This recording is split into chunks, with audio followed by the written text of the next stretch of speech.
আসসালামু আলাইকুম ওয়া রাহমাতুল্লাহি ওয়া বারাকাতুহু। নাহমাদুহু ওয়া নুসাল্লি আলা রাসূলিহিল কারীম, আম্মা বাদ। সুপ্রিয় দর্শক শ্রোতা, দেশে প্রবাসে বিশ্বজুড়ে যে যেখান থেকে এটি নিউজ দেখছেন, সকলকেই অন্তরের অন্তঃস্থল থেকে শুভেচ্ছা জ্ঞাপন করছি রোজার মাসে অনুষ্ঠানে। সুপ্রিয় দর্শক শ্রোতা, এই অনুষ্ঠানে আমরা ইসলামের বিভিন্ন বিষয় সম্পর্কে আলোচনা করে থাকি এবং আলোচনার জন্য আমরা এই স্টুডিওতে আমন্ত্রণ জানিয়ে থাকি দেশের প্রাজ্ঞ বৃজ্ঞ আলেম দ্বীনদেরকে। আজকে আমরা আলোচনার জন্য আমন্ত্রণ জানিয়েছি মুফতি মাসুদ রিজভী, খতিব, জুরাইন কেন্দ্রীয় শাহী জামে মসজিদ। আসসালামু আলাইকুম ওয়া রাহমাতুল্লাহি ওয়া বারাকাতুহু। মোহতারাম, আপনাকে এই অনুষ্ঠানের পক্ষ থেকে শুভেচ্ছা জ্ঞাপন করছি। ধন্যবাদ। মোহতারাম, আজকে আমরা আলোচনা করব যে আত্মশুদ্ধির মাস রমজান। আল্লাহ সুবহানাহু ওয়া তাআলা কোরআনে কারীমের একাধিক আয়াতে তাকওয়ার কথা বলেছেন এবং প্রত্যেকটা আমলের পরই আল্লাহ সুবহানাহু ওয়া তাআলার মূল টার্গেট থাকে আসলে তাকওয়া। এবং রমজানের ব্যাপারে আল্লাহ সুবহানাহু ওয়া তাআলা তাই বলছেন যে লাআল্লাকুম তাত্তাকুন। তো এই আত্মশুদ্ধির সাথে তাকওয়ার যে কানেক্টিভিটি বা সম্পর্কটা, এই নিয়ে আপনি কিছু বলবেন।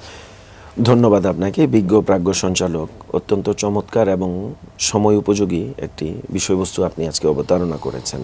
দেখুন, আল্লাহ সুবহানাহু ওয়া তাআলা কালামে মাজিদের মধ্যে ইরশাদ করেছেন, বিসমিল্লাহির রহমানির রহিম, ইয়া আইয়ুহাল্লাযীনা আমানু কুতিবা আলাইকুমুস সিয়াম কামা কুতিবা আলাল্লাযীনা মিন ক্বাবলিকুম লাআল্লাকুম তাত্তাকুন। আমানতু বিল্লাহি সাদাকাল্লাহ। ইয়া আইয়ুহাল্লাযীনা আমানু, হে ঈমানদারেরা।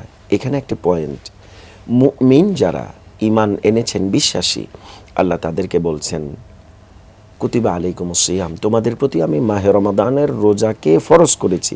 কামা কুতিবা আলাল্লাযীনা মিন ক্বাবলিকুম, যেমনিভাবে তোমাদের পূর্ববর্তী যারা অতীত হয়ে গিয়েছেন, গত হয়ে গিয়েছেন, তাদের প্রতি যেমনিভাবে আমি রোজাকে ফরজ করেছিলাম, তোমাদের প্রতিও আমি ঠিক তদ্রূপ রোজাকে ফরজ করেছি। কেন?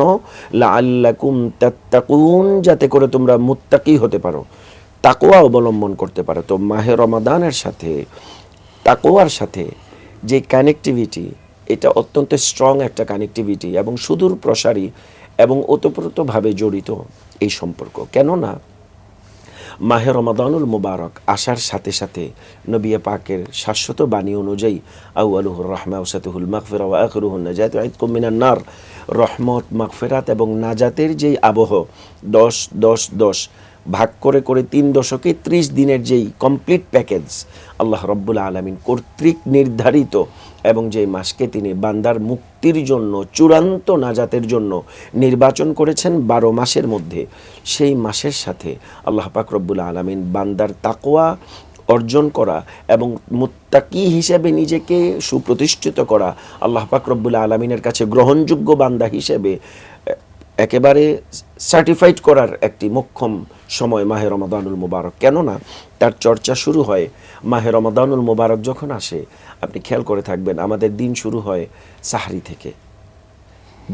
সাহরি থেকে, তারপরেই ফজরের সালাত, কিছুক্ষণ বিশ্রামের পরে আমাদের কর্মপরিধি, প্রাত্যহিক জীবনের কাজ, আবার ইফতারির ব্যস্ততা, ইফতারকে সামনে নিয়ে একত্রিত হওয়া, দোয়া করা, মাগফিরাতের জন্য নিজেদেরকে আল্লাহ রব্বুল আলামিনের দরবারে একেবারে সঁপে দেয়া। তারপরে আবার চলে আসে সালাতুত তারাবি। যেই প্র্যাকটিসিংগুলো বাকি 11 মাসে খুঁজে পাওয়া বড় দুষ্প্রাপ্য, সেই বিষয়গুলোর অস্তিত্ব একেবারে খুব সুন্দরভাবে মাহে রমাদানুল মুবারকে জানান দেয়। পাশাপাশি অন্যান্য যেই অ্যাক্টিভিটি আমালিয়াতের, এই সামগ্রিকভাবে সব কিছুকে যদি আমরা এক প্ল্যাটফর্মে দাঁড় করাই, তার একেবারে ফিনিশিং যেটা আসে সেটা হলো বান্দাকে পরিশুদ্ধ করা, তার ভিতরকে ময়লাযুক্ত থেকে ময়লামুক্ত করা, হিংসা থেকে, গোনা থেকে, মিথ্যা থেকে, কামাচার থেকে, পাপাচার থেকে, এই সকল প্রকার ময়লাগুলো যখন বান্দার ভিতর থেকে একে একে দূর হয়, সালাতের প্র্যাকটিস বেড়ে যায়, তিলাওয়াতের প্র্যাকটিস বেড়ে যায়, সহমর্মিতার প্র্যাকটিস বেড়ে যায়, আত্মসংযম বেড়ে যায়, ধৈর্যের লেভেল যখন বান্দার বেড়ে যায়, সামগ্রিকভাবে এই শিক্ষাগুলো যেমন মাহে রমাদানুল মুবারকের মধ্যেই আল্লাহ রব্বুল আলামিন সন্নিবেশিত করে দিয়েছেন। এই জন্যই রমাদানুল মুবারকের সাথে আত্মসংযম এবং তাকওয়ার একটা গভীর সম্পর্ক পরিলক্ষিত হয়। অত্যন্ত সুন্দর আলোচনা করছিলেন। তো বিষয়গুলো হচ্ছে কি, যে আমরা যে তাকওয়া অর্জন করি, তাকওয়া অর্জনের আমরা আমাদের সমাজের মধ্যে 2 ধরনের অবস্থা দেখি। একটা হচ্ছে যে আমরা তাকওয়াকে মনে করি যে ক্ষুধাবৃত্তি, এবং এটা তো আমার কারো সোহবত ছাড়াই, বই পুস্তক পড়ে, হাদিস পড়ে, কোরআন পড়ে আমরা কি করতে পারি, এটা অর্জন করতে পারি। অনেকের বক্তব্য এরকম। আর অনেকে বলেন যে না, তাকওয়াটা অর্জন করতে হবে সেটা একটা শিক্ষার জিনিস, এটা অর্জনের জন্য মুত্তাকির সোহবতে থাকতে হবে। এই বিষয়টাকে আপনি কিভাবে দেখেন? এখানে যে বিষয়টি আপনি বলেছেন এটা অত্যন্ত গুরুত্বপূর্ণ আমাদের আজকের প্রতিপাদ্যের সাথে। একটি হলো নিজে নিজে একাকী চর্চা করা, আরেকটি হলো এমন মানুষের সহচর্যে গিয়ে চর্চা করা যিনি এই বিষয়ে অত্যন্ত অভিজ্ঞ প্রাজ্ঞ। তো এখানে একটি সুফল আছে, আমার একা একা প্র্যাকটিসিংয়ের জায়গাটাতে ভুলভ্রান্তি হওয়ার একটা সম্ভাবনা আছে। যেমন আমি যদি কোরআন শরীফ পড়তে না জানি, আমি যদি পড়তে যাই সেখানে মাখারেজ কেমন হবে, কাবায়েতগুলো কেমন হবে, সিফাতগুলো কেমন হবে, ঠিকভাবে সঠিক উচ্চারণ হবে কিনা, হক আদায় হচ্ছে কিনা কোরআনুল কারীমের। যেহেতু আল্লাহ রাব্বুল আলামিন বলেছেন কোরআন তোমরা সুন্দরভাবে পড়ো এবং এমনভাবে পড়ো যেন আমার সন্তুষ্টি তোমরা অর্জন করতে পারো। এমনভাবে তোমরা কোরআন পড়ো না যেমনিভাবে কোরআন পড়লে কোরআন উল্টা তোমাকে লানত দিবে, এরকম একটা বর্ণনা কিন্তু হাদিসে পাকের মধ্যে ইয়ালআনুহু রাসূল করিম বলেছেন কোরআন তার কারীকে উল্টা লানত দেয়। তো এরকম পর্যায়ের কারি আমাদের, অর্থাৎ যিনি পড়েন, পাঠক যিনি হবেন। তো এইখানে সতর্কতার জন্য এমন একজন অভিজ্ঞ মানুষের সহচর্য লাভ করাটা অত্যন্ত প্রণিধানযোগ্য বলে আমরা মনে করি, যেটা আমাদের সালাফরা করে আসছেন। ওনার কাছ থেকে সিস্টেমগুলো জেনে নেয়া, যেমন আমি নফলে ইবাদত করব, পরিশুদ্ধ পন্থায় আমি কিভাবে করতে পারি, একটা গাইডেন্স তার কাছে নেয়া, একটা গাইডকে ফলো করা, এটা হলো মূল বিষয়। আর একাকী আমি নিশ্চয়ই করব, রাত্রিবেলা আমি যখন থাকবো বাসাতে আমি কিয়ামুল লাইল করব, মাহে রমাদানে কুমু লাইলাহা ওয়া সুমু নাহারাহা, আমার দিনটা এমনিতেই রমাদানের রোজার দ্বারা পরিপূর্ণ হবে। আর রাতের মধ্যে রাত্রিতে যখন আমার জাগরণ বৃদ্ধি পাবে, আমার যখন কিয়ামুল লাইলের মাত্রা বেড়ে যাবে, সুবহানা রাব্বিয়াল আলা বাড়তে থাকবে, সুবহানা রাব্বিয়াল আযীম যখন বাড়তে থাকবে, ইস্তিগফার যখন বাড়তে থাকবে, তখন অটোমেটিক্যালি আল্লাহর কাছে আমাদের যখন দোয়া আসবে, অকুর রব্বিগফির ওয়ারহাম ওয়া আনতা খায়রুর রাহিমিন, অটোমেটিক্যালি আল্লাহর পক্ষ থেকে বান্দার প্রতি তখন দয়া আসতে থাকে। আর ওই মুহূর্তে আল্লাহ তো ডাকতেই থাকেন, আমার কাছে তুমি কি চাও, মাগফিরাত চাও, আমি তোমাকে মাগফিরাত দান করব, রিজিক চাও, আমি তোমাকে রিজিক দান করব। এই যে সামগ্রিকভাবে আল্লাহ রাব্বুল আলামিন যে আবহ তৈরি করে দিয়েছেন, সব কিছু রেডি করে দেয়া হলো, এখন আমি কিভাবে গ্রহণ করব এটা আমার উপরে নির্ভর করছে। এখন আমি নিজে যতটুকু পারি পরিশুদ্ধভাবে সেটাও আমাকে চর্চা করতে হবে, এবং একজন বিশেষজ্ঞের পরামর্শ মতে হাক্কানি রাব্বানি উলামায়ে কেরামের, আমাদের সালাফ যারা আছেন, আমাদের মুতাকিদিন যারা আছেন, মুত্তাকিন যারা আছেন, ওনাদের দেখানো পথ এবং মত অনুসরণ করে আমরা আমাদের মাহে রমাদানকে কিভাবে কাটাবো এবং এর মধ্য থেকে শিক্ষাগুলো নিয়ে আমরা কেমন করে তাকওয়া অর্জন করব, এই দোনো রূপেই আমাদের প্র্যাকটিসিংটা আমাদের থাকা উচিত। একাকীও হবে এবং সহচর্যে তার শিক্ষা থেকে হবে, দোনোভাবেই যখন হবে তখন একটা হবে সেই শিক্ষা থেকে, আরেকটা হবে একাকী, দুইয়ের সমন্বয় আমাকে আলোকিত মানুষ গড়ে তুলবে। জাযাকাল্লাহ, অত্যন্ত সুন্দর আলোচনা করছিলেন। সময় হয়েছে ছোট্ট একটা বিরতি। জি নিশ্চয়ই। সুপ্রিয় দর্শক শ্রোতা, সময় হয়েছে ছোট্ট একটা বিরতির পর আবার আমরা আলোচনা কন্টিনিউ করব। সে পর্যন্ত আমাদের সাথেই থাকবেন ইনশাআল্লাহ।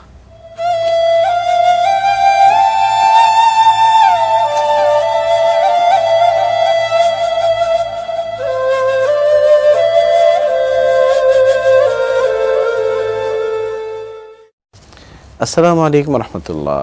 সুপ্রিয় দর্শক শ্রোতা, বিরতির পর আপনাদের সকলকে স্বাগত জানাচ্ছি রোজার মাসে অনুষ্ঠানে। আমরা দেখি যে মুত্তাকি হওয়ার জন্য যে অন্তরায়গুলো আছে রমজানে, সেগুলোর চর্চা আমাদের উপমহাদেশে এবং এই এনভায়রনমেন্টে কিন্তু বেশি হয়।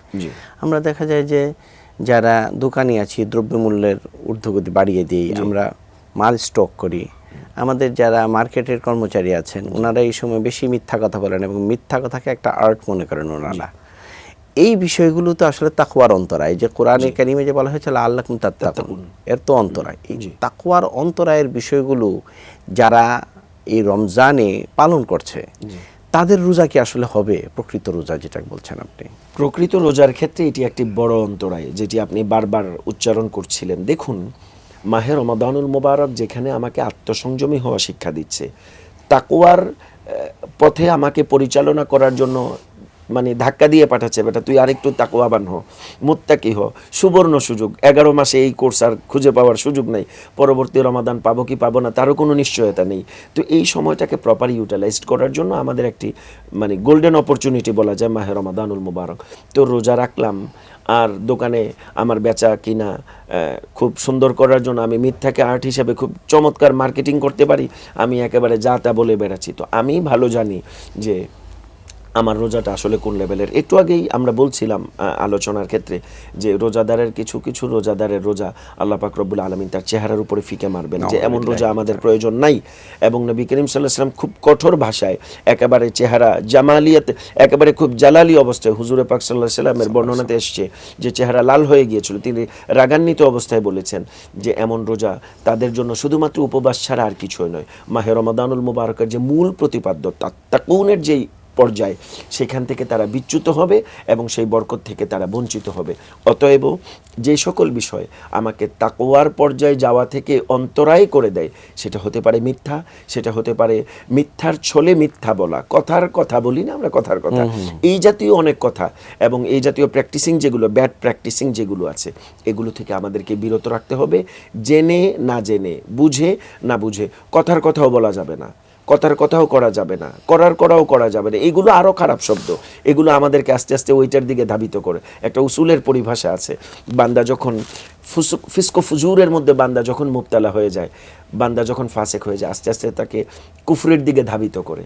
গুনাহে সগীর আস্তে আস্তে কবিরের দিকে বান্দাকে ধাবিত করে, ছোট অপরাধ বড় অপরাধের দিকে, অন্যায়ের দিকে বান্দাকে ধাবিত করে। আর এটা তো নর্মাল ব্যাপার, এই যে আরে এটা তো নর্মাল ব্যাপার, এটা বড় মারাত্মক ব্যাপার।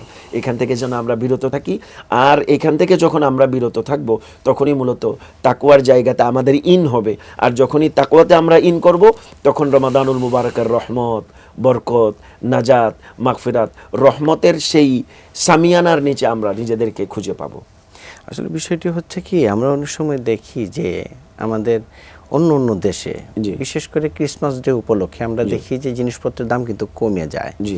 আমাদের পার্শ্ববর্তী এলাকায় যে হিন্দুদের যে বিভিন্ন পূজা পার্বণ হয়, এখানে কিন্তু জিনিসপত্রের দাম কমে। কিন্তু আমাদের বাংলাদেশে আমরা দেখি যে রমজান আসলে বা আমাদের যে ধরনের ফেস্টিভ্যালগুলো আছে, সেখানে কিন্তু জিনিসপত্রের দাম আরো বেড়ে যায়। এইটা আপনি তাকওয়ার সাথে কিভাবে দেখেন? এটা একেবারেই তাকওয়ার বিপরীত। নবী করিম সাল্লাল্লাহু আলাইহি ওয়াসাল্লামের সুস্পষ্ট কথা আছে যে বান্দাকে কষ্ট দেওয়ার জন্য বাজারের কোনো জিনিসকে স্টক করা যাবে না, first of all. Second thing is যে আপনি রমজান আসবে, আমরা রমজানে একটু ছোলা বুট মুড়ি খাই, এটা আমাদের মহা অন্যায়, আমরা খাই কেন?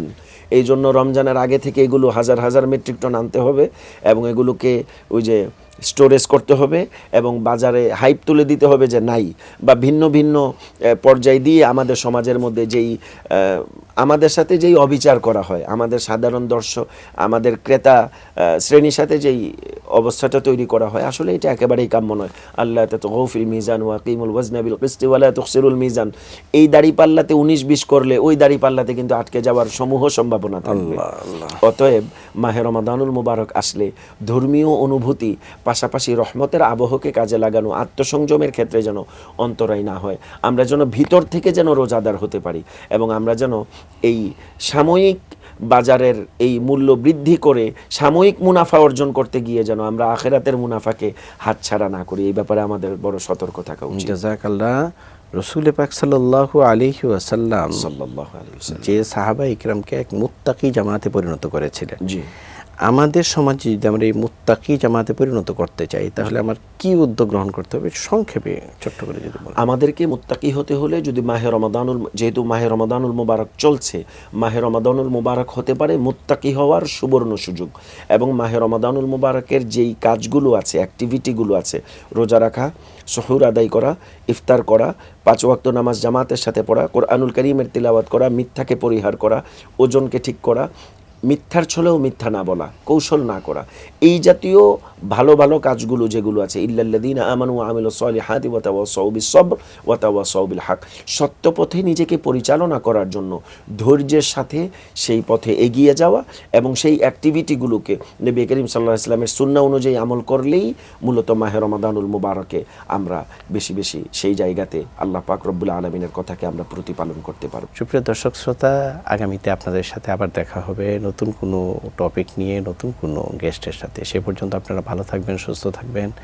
আসসালামু আলাইকুম ওয়া রাহমাতুল্লাহি ওয়া বারাকাতুহু।